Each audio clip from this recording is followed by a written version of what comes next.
পঞ্চম শ্ৰেণীৰ ছাত্ৰ ছাত্ৰীসকল তোমালোকে ইতিমধ্যে গণিতৰ পাঠ্যপুথিৰ ৩৫ নং পৃষ্ঠাত থকা এই চিত্ৰসমূহৰ কালি উলিয়াবলৈ শিকিলা আৰু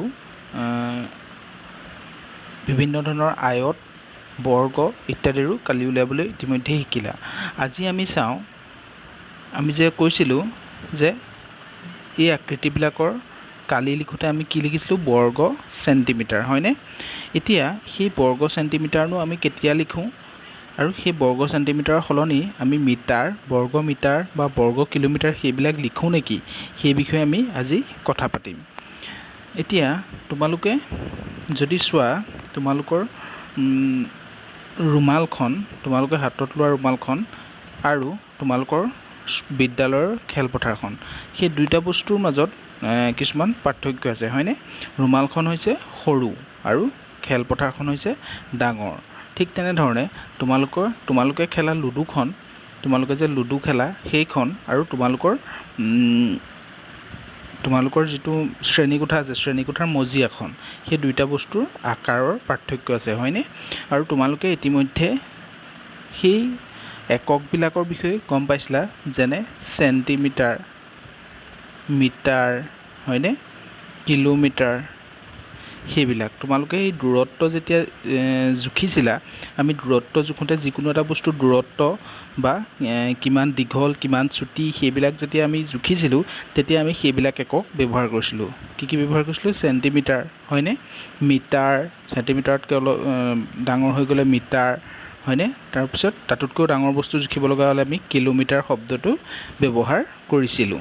এতিয়া কেতিয়াবা আমি সেই কালি উলিয়াওঁতেও প্ৰথমতে আমি সৰু বস্তুৰ যদি কালি উলিয়াওঁ, যেনে ইয়াত দিয়া আছে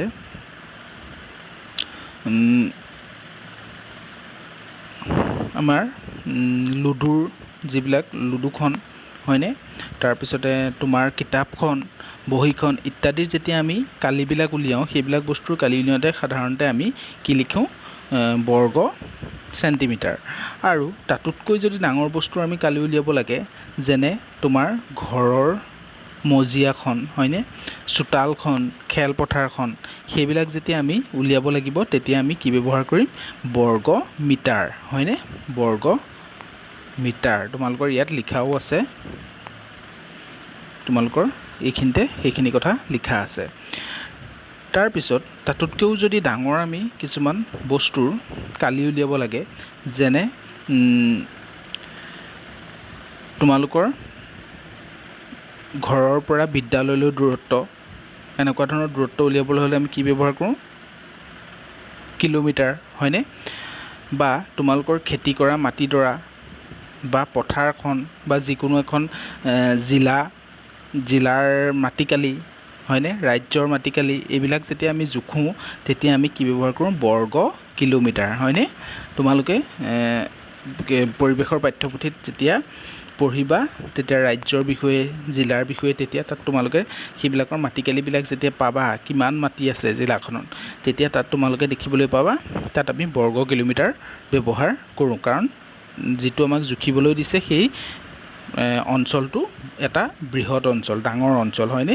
সেইকাৰণে আমি তাক কিহত জোখোঁ, কিলোমিটাৰত জোখোঁ। আৰু যেতিয়া সেইবিলাক অঞ্চলৰ আমি কালি উলিয়াম, যেনে তোমাক যদি কয় কাজিৰঙা ৰাষ্ট্ৰীয় উদ্যানৰ কালি ইমান, তেতিয়া সেই যিটো তথ্য তোমাক দিব, সেইটো বৰ্গ কিলোমিটাৰত লিখা থাকিব, কাৰণ কাজিৰঙা ৰাষ্ট্ৰীয় উদ্যানখন এখন ডাঙৰ অৰণ্য, হয়নে? গতিকে এতিয়া তোমালোকে গম পালা যে ক'ত আমি বৰ্গ চেণ্টিমিটাৰ ব্যৱহাৰ কৰোঁ, ক'ত আমি বৰ্গ মিটাৰ ব্যৱহাৰ কৰোঁ আৰু ক'ত আমি বৰ্গ কিলোমিটাৰ ব্যৱহাৰ কৰোঁ।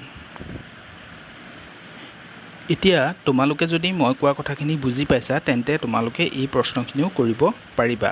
ইয়াত কোৱা হৈছে, তলৰ প্ৰতিটো ক্ষেত্ৰত এককবোৰ অনুমান কৰা আৰু কোনটো একক কাৰ হ'ব পাৰে, ৰাইট চিন দিয়া। এতিয়া চোৱা, তোমালোকক এইফালে কিছুমান বস্তুৰ নাম দিয়া আছে আৰু সিহঁতৰ কালিসমূহ দিয়া আছে, আৰু সেইসমূহৰ মানে সেই বস্তুবিলাকৰ কালি যদি উলিয়াওঁ আমি, সেই কালিটো আমি বৰ্গ চেণ্টিমিটাৰত লিখিম নে, বৰ্গ মিটাৰত লিখিম নে, বৰ্গ কিলোমিটাৰত লিখিম। এতিয়া প্ৰথমতে দিয়া আছে ৰুমাল এখনৰ কালি। তোমালোকৰ হাতত থকা ৰুমালখনৰ কালিটো যদি উলিয়াওঁ আমি, সেইটো আমি কিহত লিখিম, বৰ্গ চেণ্টিমিটাৰত লিখিম। সেইকাৰণে সেই ঘৰটোত ৰাইট চিন দিছে। সেইটোক আমি বৰ্গমিটাৰ বা বৰ্গ কিলোমিটাৰত নিলিখোঁ। ঠিক তেনেধৰণে অসমৰ মাটিকালি, অসমখন ডাঙৰ ঠাই হয়নে, অসমখন ৰুমালখনতকৈ বহু গুণে ডাঙৰ, গতিকে তেতিয়া আমি বৰ্গ মিটাৰ লিখিম নে বৰ্গ চেণ্টিমিটাৰ লিখিম নে বৰ্গ কিলোমিটাৰ লিখিম, নিশ্চয় বৰ্গ কিলোমিটাৰ লিখিম হয়নে। পথাৰখনৰ কালিও আমি কিহত লিখিব পাৰোঁ, বৰ্গ কিলোমিটাৰত লিখিব পাৰোঁ। লুডুখন, ঘৰৰ মজিয়া, ফুলনি এখন, কাজিৰঙা অভয়াৰণ্যৰ কালি হয়নে, ব্লেকবৰ্ডৰ কালি। এতিয়া তোমালোকে এইকেইটা অনুমান কৰি লিখিবা, লিখিব নালাগে, ৰাইট চিন দিলেই হ'ব। কোনটো ৰুমাল এখনৰ কালি দিয়া আছে, অসমৰ মাটিকালিটো কোনটো হ'ব, এইকেইটাৰ ভিতৰত লুডুখনৰ কোনটো হ'ব, গতিকে সেইকেইটা নিজেই কৰিবলৈ যত্ন কৰিবা। যদি ভুল হয় মই পুনৰ শিকাই দিম। ইয়াৰ পাছত আছে তলৰ চিত্ৰসমূহৰ কালি নিৰ্ণয় কৰোঁ আহা। এতিয়া ইয়াত কিছুমান চিত্ৰ দিয়া আছে, ইতিমধ্যে তোমালোকে কালি উলিয়াবলৈ শিকিলা আৰু কালি উলিওৱাৰ নিয়মটো তোমালোকে জানিলা হয়নে। এনেকুৱা ধৰণৰ আয়তৰ কালি